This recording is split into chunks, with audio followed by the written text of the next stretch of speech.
Breaking చూస్తున్నాం. Secunderabad Mahankali police station పరిధిలోని Taj 3 star హోటల్లో ఓ కుటుంబం ఆత్మహత్యాయత్నం కలకలం రేపింది. 3వ అంతస్తులోని 308 రూమ్లో కుటుంబానికి చెందిన 3 వ్యక్తులు అపస్మారక స్థితిలో పడిపోయారు. దీన్ని గుర్తించిన హోటల్ సిబ్బంది దగ్గరలోని ఆసుపత్రికి తరలించారు. తల్లిదండ్రులతో పాటు కొడుకు యశోద ఆసుపత్రిలో చికిత్స పొందుతున్నాడు. జ్యూస్ లో మత్తు పదార్థం కలుపుకొని సేవించినట్లుగా తెలిసింది. వీరంతా కొత్తగూడెం భద్రాద్రి జిల్లాకు చెందిన వారిగా గుర్తించారు. కోడలు కావ్య కొడుకుపై చెంచిపల్లి పిఎస్ లో ఫిర్యాదు చేయడంతో పోలీసులు కేసు నమోదు చేశారు. కోడలు టార్చర్ తట్టుకోలేక ఇలా చేసినట్లుగా తెలిసింది. బాధితుల కుమారుడు సృజన్, దంపతులు నారాయణ, పద్మావతిగా గుర్తించారు. కేసు నమోదు చేసుకున్న మహంకాళి పోలీసులు దర్యాప్తు చేస్తున్నారు.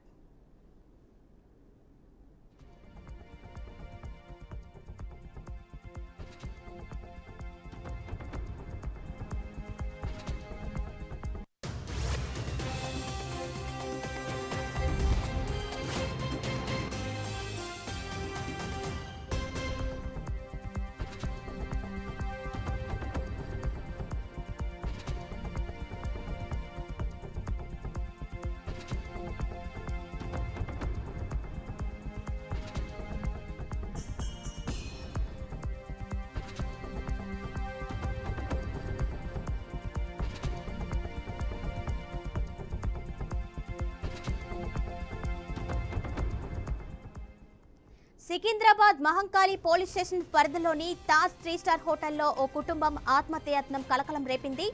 3వ అంతస్తులోని 308 రూమ్లో కుటుంబానికి చెందిన 3 వ్యక్తులు అపస్మారక స్థితిలో పడిపోయారు. దీన్ని గుర్తించిన హోటల్ సిబ్బంది దగ్గరలోని ఆసుపత్రికి తరలించారు. తల్లిదండ్రులతో పాటు కొడుకు యశోద ఆసుపత్రిలో చికిత్స పొందుతున్నాడు.